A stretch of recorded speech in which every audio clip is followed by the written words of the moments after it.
Thank you for joining us. I'm Marty Mangello, and I'm Patty Frudenberg. we also have Pauline Crawford, Dr. Pauline Crawford. Pauline, how are you? I'm very well in sunny Las Vegas. Yes, a lot sunnier than we were freezing here. We had to cancel the Easter egg roll today and postpone until tomorrow. A lot of people were calling and texting. So 11 o'clock tomorrow at the Presidential Culinary Museum. We have all the gifts and toys ready, and baskets and $100 bills and eggs. So we welcome people to join us tomorrow at 11 o'clock. Today, we're excited about the launch of a 2-year project. Othello is Disgusting. The exhibit is ready. It's opening. And we have a bunch of the items here today. I'm just going to highlight that particular camera and give control over to our camera lady. And so this exhibit, we had the idea to follow up on what was amazing reading in the Wall Street Journal. Yes, but first of all, let's go real back to where it all started. Absolutely. And this is the map right here. And Marty, you might be able to help me out with this, but thanks to our lady over here, Miss Queen Elizabeth I. Yeah, our queen over here invited our her Moroccan friend to come and stay, and they had a big, beautiful parade, and they went and in London, and it was a guest of honor, and then they saw the play Othello, right? And then so actually, I wanted to ask Pauline what she thought a little bit about this. I'm going to switch cameras back to include Pauline. Pauline, can you tell us, how you feel about Elizabeth I? Because you are from England, and this is all your history. I'm British, and I actually was born in London. And I didn't know Elizabeth I. Obviously, I know Elizabeth II as my queen now. I think she was a very world-focused woman at the time, a very strong woman. To be, head of a country, and she was on the throne. I don't know how long she was on the throne, but these queens that we've had in England have been very imaginative, powerful women, and I think it was very insightful of her to invite her Moroccan friend to come and to be there in the audience. And of course, William Shakespeare, the bard, was a great journalist of the time. People see him as a writer of stories, but in a way he was scripting the news of the day. So what was in his mind when he wrote Othello, we don't know, but we can only assume that he was talking about real life. So what we see here is something that was happening real life, real time in that day. And it's interesting, as we will explore now, what happened, but it was very much hitting a controversial story. Absolutely. Now, we know a lot about controversy now. We have lots of stories highlighted, but this was a long time ago. So you've got to remember, there were less people, there were very privileged audiences, and this was very new for them to have this audience. And for many people in the court, they said this was the first time ever, Patty, they had saw a Black person. Or of different skin color. And so many folks think that this ambassador is where they got the idea, that Othello got the idea to make a play about this person. And he was actually an ambassador for the King of Barbary, visiting, as you mentioned. And I think I will, Patty. Yes. I will do a little pointing activity here. Yes, go right ahead. And I will look over. We'll see the play Othello is set here in the Mediterranean basin. And it's up here in Venice is where it begins. And eventually you'll see Othello, the famous general, the Black general, will come over here to Cyprus. And we have actually family roots here in Cyprus. It's amazing. Wow. And this is the home of I don't know if you knew this, but this is the home of the giant Aphrodite cat. And also the shrunk down, now extinct, but the miniature hippopotamus that used to live there. This is where Mount Olympus is, home of the gods. Cyprus. Yes, So, yes, yeah, yes. there we go. yes, Now yes, we're yes. cooking. It's coming back to me. Yes, it's all coming back. So this is the geography of Othello. We paid for this map. This was teachers paying teachers. Thank you to them. Mhm. And over here, the whole exhibit, Othello is Disgusting. Yep. We're going to explain a little bit more of this, but we have Patty, here, some of the old posters of Othello. Yep. And Desdemona, the love of his life. And as you see here, this is your love triangle, which ends really dramatically. Yeah. Everybody dies in this play, by the way. Yeah. If you haven't done Othello yet, pretty much everybody dies. And they die by dagger and sword. There you go. Yeah. This is how they die. They're getting back to the story. Yeah. So we know that one of the original Othellos who visited was an ambassador for the King of Barbary. There's a lot of controversy over this, who the real Othello is, but we know that during the 1500s, when Othello, Shakespeare lived, Mm-hmm. that he witnesses this big parade that you mentioned. Yep. Of Yep. the black, a big deal. the black man through London. Yeah. And But they were celebrating. They were really excited were. about it. It was new, but it was in celebration. It was the guest of honor. It was a big deal. And they say they're weird. They kill their own meat. They're these Muslims and have their own religion. They kill their own. So they're not weird. They're just worshiping in their own religion. Ways, yeah. So eventually we fast forward to about 2 years ago, we see in the Wall Street Journal, a huge Columbia law professor with the National Endowment for the Arts, National Endowment Humanities grant, and all this information about President John Quincy Adams, who had these dinners in Boston. And what did he say? The name of this exhibit? Othello is disgusting. Yeah, and Othello it was is a couple of years maybe after he seen the play with his family, his wife and his mother.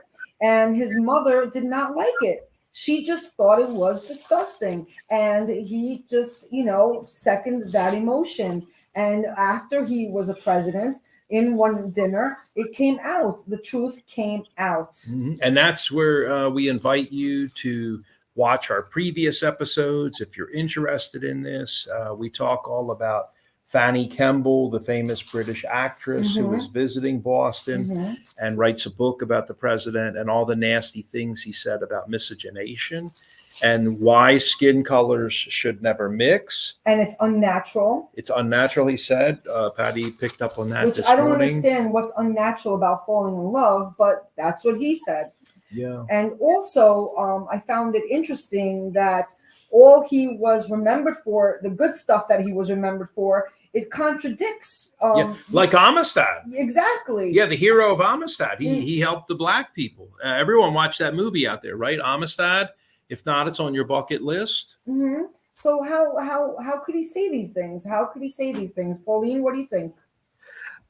Well, I think there's no accounting for history. We've got to remember, in the time, it was an unusual situation. It wasn't right to say that anybody is disgusting. So if we take it across the board of toxic behavior, and then to be very critical in a public environment, was very much defining the presidency in a way. So I think it's a story that comes from us in lots of different ways. So there's the story itself, and I think that's one of the things that gets lost, that it was a tormented love story. That's true. There was a pure love in there, and there was also misunderstanding, and there was rivalry between the men over a woman. And as in many of Shakespeare's plays, there was most of his plays are tragedies. So we know that one or two are not, but that was his style. So you could have likened it to today, when people seem to always portray bad stories, not good stories.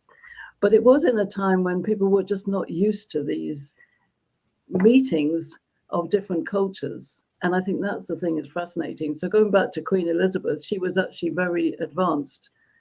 She was very aware that she wanted to celebrate this. And you mentioned that, Patty, it was a celebration.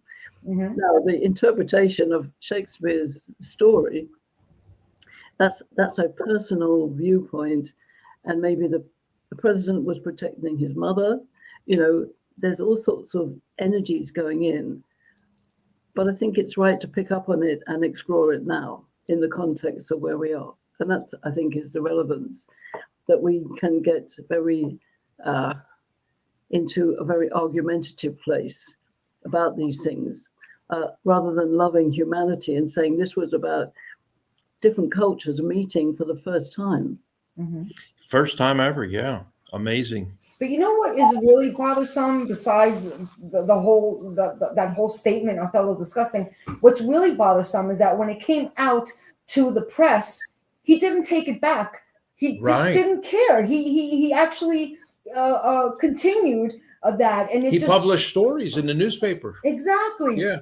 And it just grew and grew and grew, and because he was a leader, people just believed in that and just followed. And here we are today, modern day. Othello was disgusting. Absolutely. It's still going on. I was quite shocked. I told my wife, Stormy, we watched the First Lady, the premiere. We had a watch party here at the Presidential Center last night on Showtime across the United States. The First Lady was fascinating. And Eleanor Roosevelt came on. And I think I even shocked you and your husband, Mike. Mike's here in the studio audience today. I said, Eleanor Roosevelt fired the whole staff of the White House, got rid of all the whites. Yeah, that was surprising. And wanted only a black staff. And the reason was, she said, you cannot mix different skin colors of staff working in a home or in a state. And there was only one white person left. It was the person in charge. The whipmaster was a white lady. So I'm like, this is not stuff that just happened, because people always say, you're bringing up something from the 1500s that just isn't relevant, Martin. You always reach back into, it's like, this is just like during World War II. It's repeating itself. And we see these things happening today with Black Lives Matter and the NAACP and many things. So history repeats we're not itself. actually as crazy as we sometimes are portrayed. But I did want to say, we have John Quincy Adams, China here today. Yep, right over here. If you were wondering, I call this the green. It's really beautiful. The green eyeball China. Yep, you see the eyeball right there? Let me get my little I say it's kind of like it looks to me like a green eye, but I know it's really Some not. people might think it's a lemon. So, and we also have on display his father's China, John Adams, is on display in the case as well today. Mm-hmm. So we have both of the Adams. This is one of the few mothers who's proud to say my husband and son have both been president, much like George W. Bush, his mom, Barbara. And the closest to that would be the Roosevelts being in family in the White House. Yeah, cousins, which, Oh, and the Bushes. We can't forget the Bushes, too. Absolutely. Even though they have nothing to do with this exhibit. We also put this Moorish genie lantern here is in the exhibit here in glass. And then our digital exhibit online has films. And if you would like to go to the website, you can actually shoot that and watch the different films. I was going to say, do we have the barcode here? I don't believe I'm going to get maybe the barcode out. Now, I did want to also mention we recently got this beautiful blue and gold china here. This is from England. And this was in celebration. We thought this fit really nice. This particular china, especially Dad's china, is blue flowers. But this was recently done by the White House Historical Association. Let me make sure this is by Halcyon Days that everybody can see that. And of course, the famous emblem. Yep. So this is from an English pottery manufacturer. And this was celebrating the 60-year anniversary of the White House Historical Association. Also, we were very lucky, Patty. How about if I move Othello a little bit like this? Some people are revulsed, I might also say here, to see the black man licking the white woman or kissing her. We have other small photos of blacks and whites together in the exhibit. They look at these pictures, they're revulsed. You can tell them they're like, Yeah. it How doesn't many make of it- them are you gonna? I was like, well, I had 5 scheduled in there of all types of Othellos. Yeah. I yeah, mean, if people are in love, how Yeah. about letting them be? Okay. Exactly.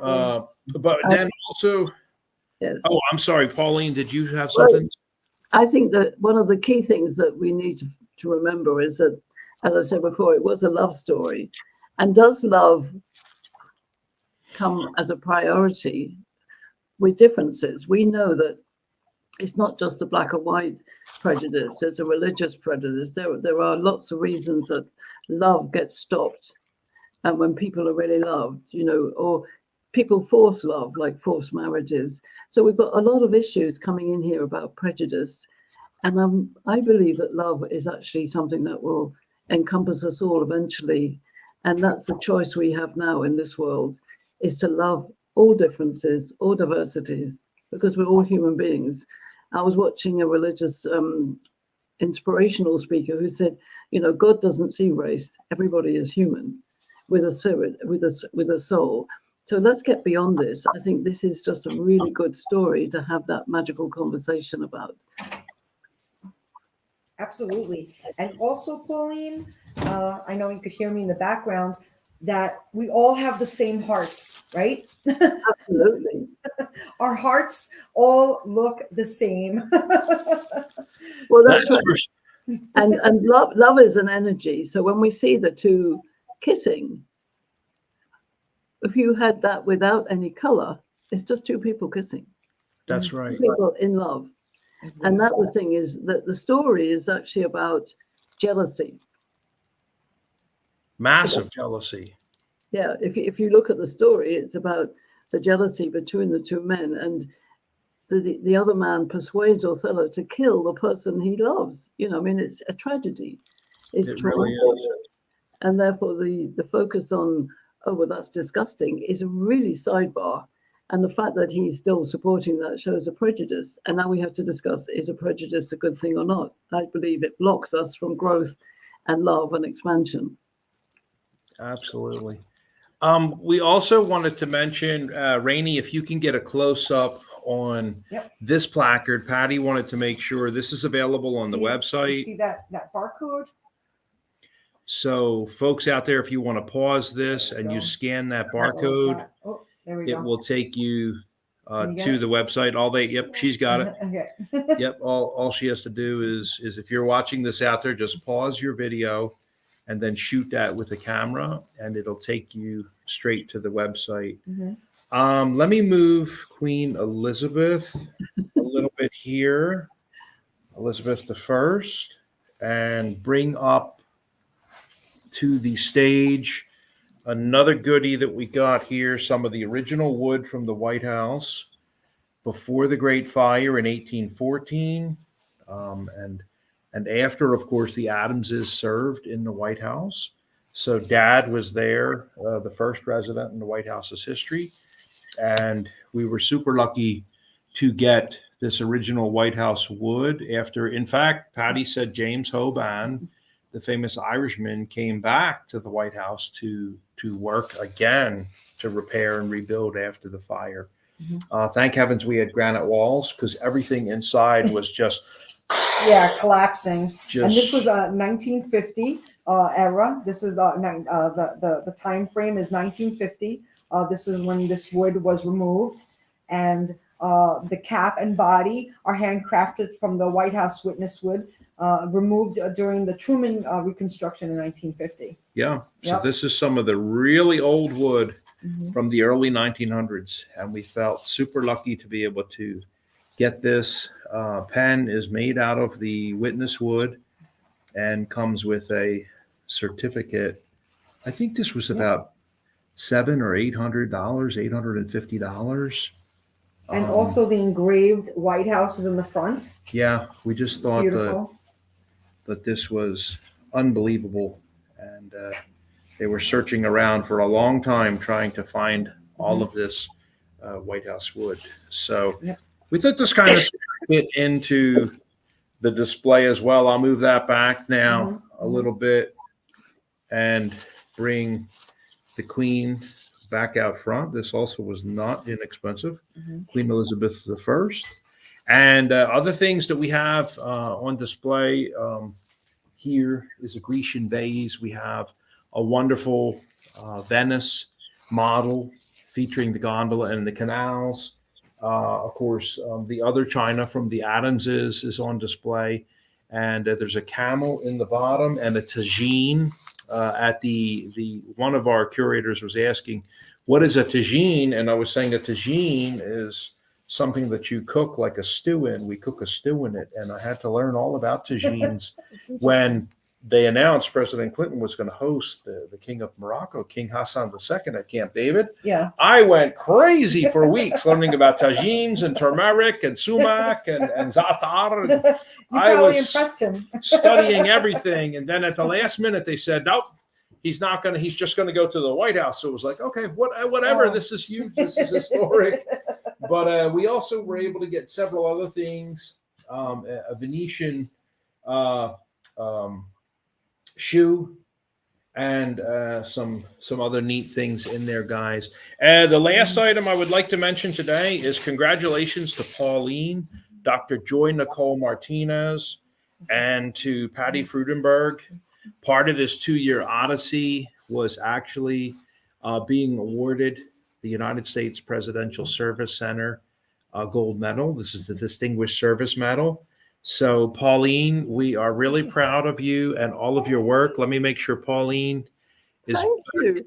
on stage. Congratulations. And we're going to ship this to Pauline. And we have asked if Miss Bing Carrion, Dr. Bing Carrion, Yes. would present this medal at the Rotary International Convention Yes. in Houston, Texas, to Dr. Crawford.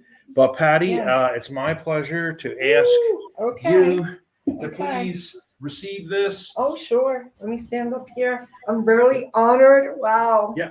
Luckily, you were short, so we could get that. You fixed that for your hair there. Wow. Thank you So, so much. Wow. super. Thank you. Super proud of her. I love it. Thank And you. this is 2 years of work, guys, that we have. Oh, and I been- have this, what would you call that again? That's the lamp of yeah, knowledge. yeah, there we go. Yeah. I love Which it. the lamp of knowledge. There you go, There right? you go. Here, let me hold that. It's okay. It's okay. There you go. There you go. Okay. That's where it comes from. And you know what? I told Rainey one time, she asked me, did you get this in a desert? I said, I did. And if you rub it enough, a genie will come comes out. So, I continued to rub the lamp for 3 straight Oh. hours. so the genie never came out, did he? Yes. Yeah, you were waiting for. Yeah. I'd just like to say thank you to you, Marty. That's a wonderful award and a celebration. Yeah, it really is. And 2 years working on this and many online meetings that have been recorded. This one will be cataloged into that as well. The Othello is Disgusting exhibit. Upcoming exhibits that we have coming up. Of course, we still have scheduled very soon a psycho in the White House. We're going to review a lot of different things like did Hillary Clinton really channel psychics at Camp David and in the White House and have advisors? And of course, Nancy Reagan, very famous for her. And also Her- Lincoln's wife. Lincoln's wife, Mary Todd Lincoln, of course. And yes, we have a lot of these things. People have also said, well, if you're going to do a psycho in the White House, are you going to just like focus on Trump at all? I was like, I'm sure that we'll have everybody in there. Okay, very interesting Somebody's comment. gonna make a joke about There's that. there's always somebody with a comment, but another It's me.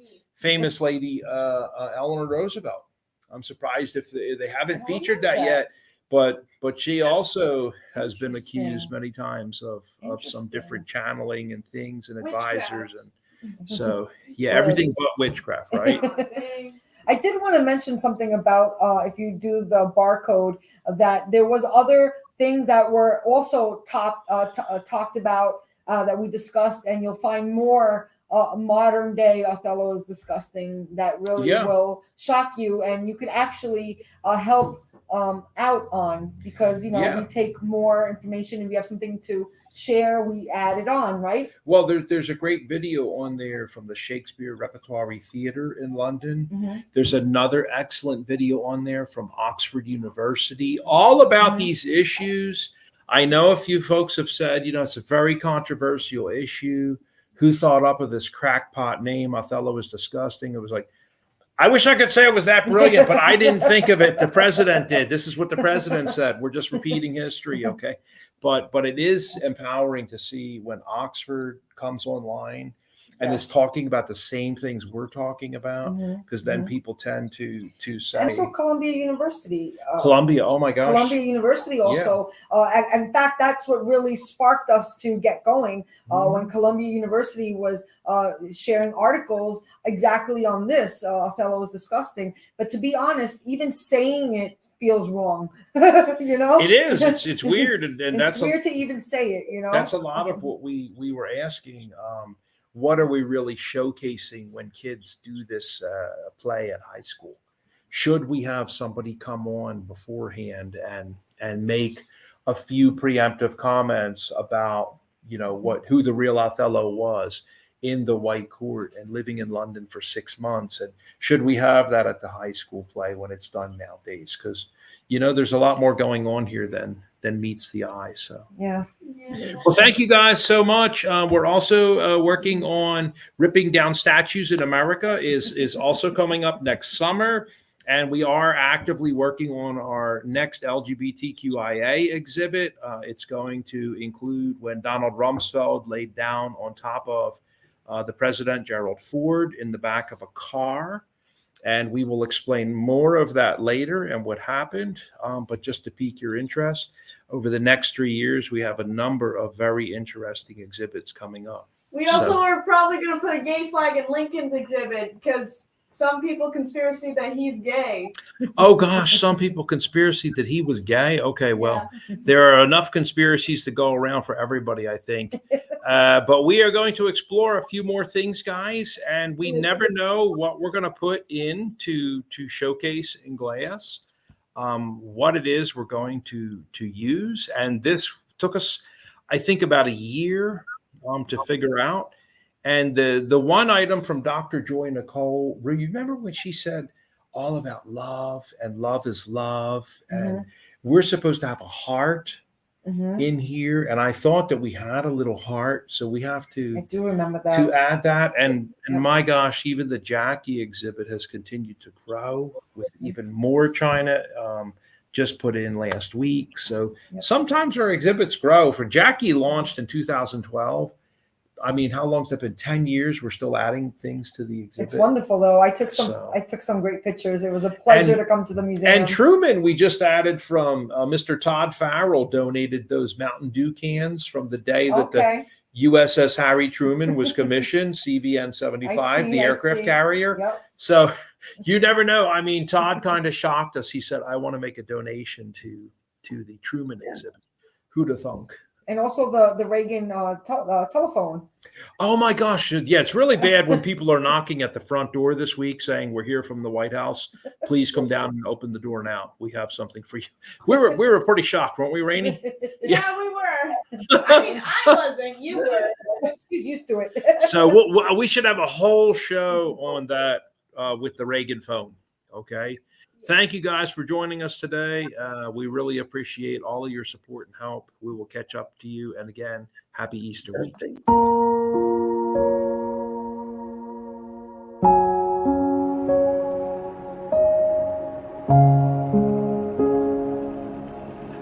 Thank you for joining us on the Presents Streaming Network.